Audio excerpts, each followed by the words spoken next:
Hello babe, welcome back to my channel. My name is TK Hlongwane. If you are new here, thank you so much for stopping by and clicking on this video.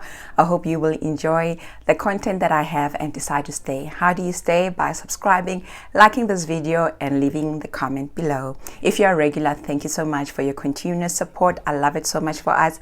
I love that we're growing. I love that you guys are consistent, and if you haven't been consistent, I ain't mad at you. Life happens. But if you're back, thank you so much for coming back to me. All right, today I am going to do a video that is, I think it's popular with some people. How do I put it? So I saw this video, Unpopular Opinion from Just K or Just Katleho. She's very popular. I'm using the word popular a lot today. Popular YouTuber here in South Africa, and she's like the GOAT. She is the chief, she is the queen, the king, where unpopular opinion is concerned. And then also another YouTuber that I absolutely adore, Ntswaki, better known as Niza Bay.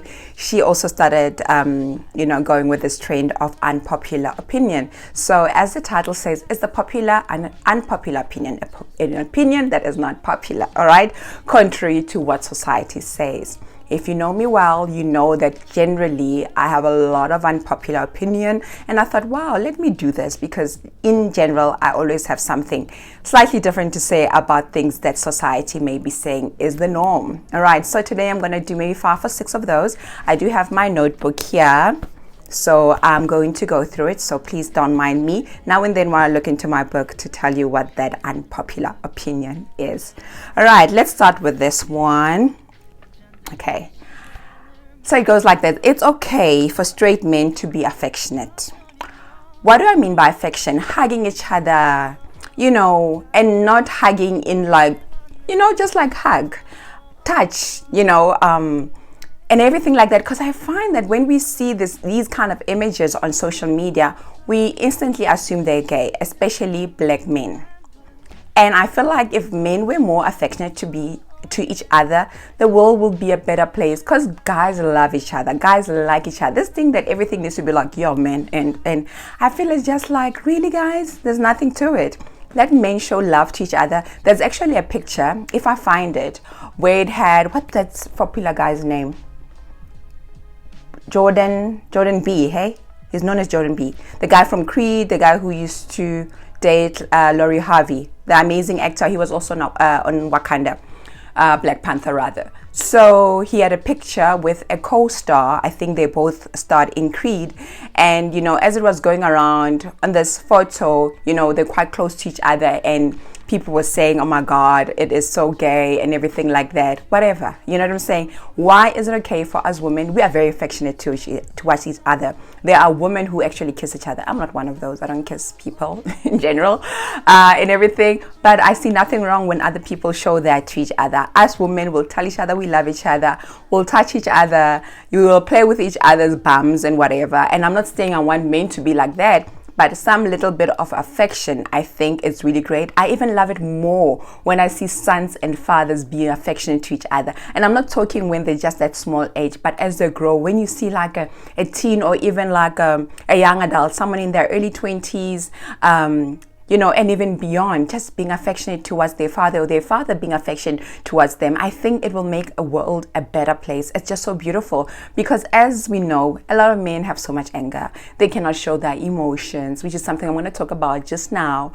And I think they're also yearning for that physical touch that does not just come from their significant other, whether it is a mother or a girlfriend or wife or, their daughter. I think it is great when it's coming from another man.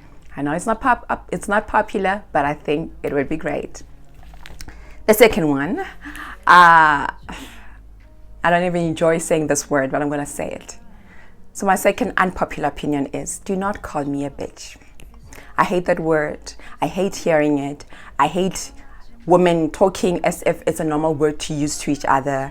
Like, don't do it. It's just not cute. Not for me. I know popular culture, pop culture has made it so normal. It's in every second song. It is said as if it's like something to be proud of. I know there is a saying that it's not what I'm called, it's what I answer to that matters. Yes, I get that. But I'm not for that. Don't call me that. No matter how cool, how cute we are. I remember when I was in my 20s and at work, this guy, he was gay, so he probably thought it was okay to call me that. He says, "Oh my God, don't be a bitch." And I said, "Don't ever call me that, ever. It's not cute. I know you're saying this at a light-hearted phrase and you think it's okay, but not me. I'm not that girl. Do not call me that, no matter how cute you think that is." Okay? Alrighty. Then the third one is, I don't understand why people would have fought and set for a lifetime. I really don't get it. Like, if you're going to move in with someone, I'm hoping it is in, I don't think I'll ever do it. I'm not for it. But like, why do it as a lifetime? Why not commit on paper? I'll tell you why I think this makes it very complicated, especially if you're black. Maybe for other races where family does not get so involved, while you're alive and even post your death. Because trust me, the day you die and you have been fat and setting, so you cohabiting with somebody, the day you die or the day your partner dies, they will not, most of them are not going to prioritize you in any way because they don't know you. The cows didn't come to your house, okay? There's nothing on paper. It's even worse. You see, you can have it on paper. If there's no lobola, they'll still disregard you. So why have a fight and set for life? Like, what is the purpose of that? For me, it does not make sense to fight and set with someone for a lifetime where you both have decided you're not going to get married. Yes, not getting married, I'm okay with that. By living together, makes it tricky. I feel like it really, really makes it tricky. I know the government has come up with things to say if you've been together for about, I think it's 4 years and you have the same benefits as someone, who's married, But our culture does not recognize that. So why do it? If you are doing that, please comment below and tell me why you would fight and set with someone for a lifetime. Don't get it. Okay, cool. The fourth one, I think, is it the fourth? Yes. No. Oh yeah, it's the fourth one. Men are very emotional. I don't care what you've heard, being told that we are the ones who are emotional. I'm telling those who identify as female are emotional. No, I've actually had this conversation with my ex-husband, and after I explained to him, he understood. And I remember us meeting another couple and talking about this, and it was like an aha moment for everyone. So let me tell you this. What is an emotion really, right? It's how we express ourselves, right? How we express our feelings and everything like that. So for me, if a man sulks, that's showing emotion. Just because you're not crying doesn't mean that you're not emotional. Doesn't mean because maybe you're not screaming. That silent treatment is an emotion because it's going to trigger something in someone else and you know what it's doing for you. For you to decide that as a man, instead of solving something, you're going to be quiet about it and sulk.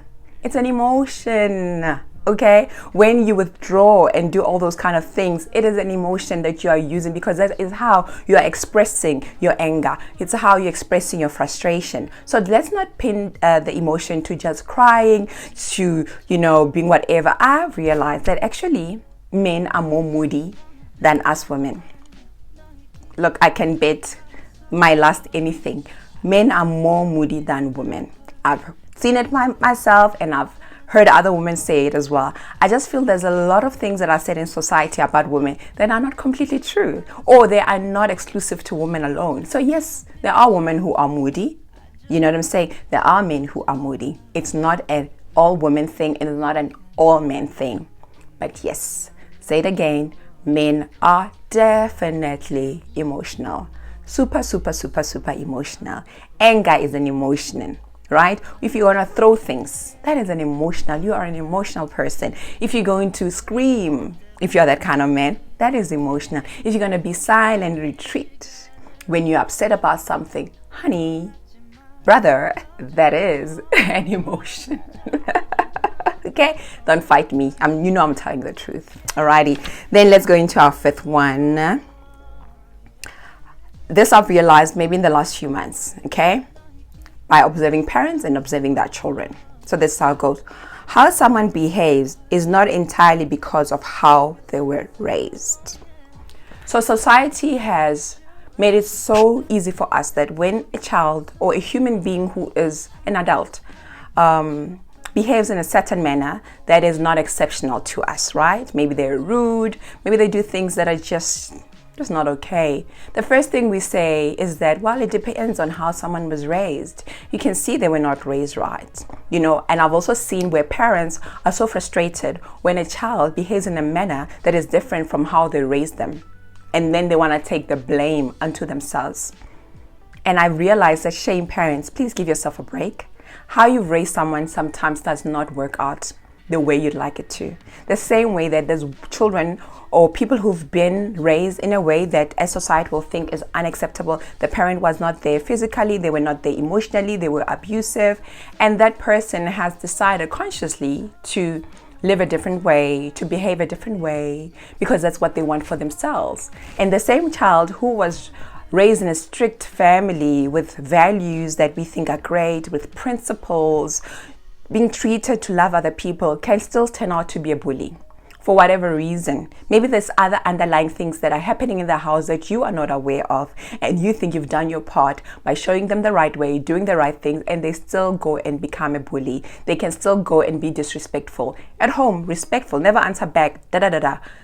In the streets, my goodness, everybody knows their name. Everybody hears from them.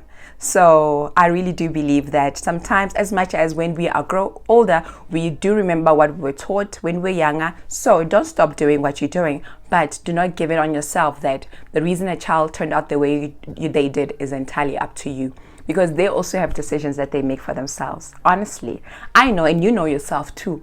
Especially if we're raised in a strict family. I was raised in a strict family. We were 5'2", asking to breathe the way my parents were strict. And I know the certain things that I did, and I still do, that I was not raised to do. True story. Because I've chosen for myself that is what I want to do. Am I going to say that my parents didn't raise me well? No, they did. They did a fantastic job in raising me. Did I like everything they taught me? No, I didn't. Are there certain things I thought they didn't need to go that far? Yes, at my fresh age of 41, I do feel some things they took too far. You know what I'm saying? However, they did the best they could. Everybody here on earth is doing the best they can. Whether you believe it or not, generally, whatever decision you make at the time that you're doing it, you believe it is the best thing that you can do. So even our parents, how they raise us is the best they can do. How we turn out, a lot of it still has to do with us making the decision to do whatever we want to do. Give yourself a break, parent. All right. And I'm going to just throw in a bonus one. So this one will be the 6th one. And then it says, cheating is not only betrayal in a cheating is not the only betrayal in a relationship. Not keeping your word. A person who changes their mind easily is also a form of betrayal. I think society has taught us to look at the red flags of someone cheating and see that as like a no-go or whatever. You know what I'm saying? That's the first thing people think when there's been a breakup or something like that. Like, I've never cheated, right? I have a few men in my life who've cheated, but not all of them have cheated on me, or I've never found out, But there's been certain things that have hurt me more, like someone who will go against the word, who'll say they'll do something and not do it, especially if you offer to do that thing. And then all of a sudden you're not doing it. That is a betrayal, because you can't keep a word to me. I cannot trust you. You know what I'm saying? If you're someone who changes their mind often, that is not great for me, because it breaks stability. I'm not stable in this relationship, because one day we're cool, the next day you might decide something else. There is no consistency. That is terrible and can break someone's spirit as much as cheating does. So when you're looking for red flags or you see something that you don't like, it's not only about cheating. Someone can be faithful to you to the core in terms of not bringing someone else in the relationship, but they can betray you in other things. So watch all those kind of things as well. Anyway, all right, I hope you have enjoyed that video, and I hope that I'd love to get feedback from you guys. If you agree with any of these things or you disagree, it's okay. I'm actually okay with people having a different opinion to mine, because I definitely have a different opinion to others. In the future, I would also like to do a Unpopular Opinion, a Christian edition. As much as I've been a Christian all my life, there's certain things that we do that I do not agree with, that I even don't really do with all my heart, because I'm like, what is this, honey? So when I'm feeling brave, I will record that. So please let me know. If you already have some Christian unpopular opinion that you'd like to share with me, I would be open to that. Maybe I will do a community post and ask about that when I'm ready to talk about it. All right, that is that. Thank you so much for watching till this far. I hope you've enjoyed it, and I hope to see you in my next sit down video. Until then, keep awesome.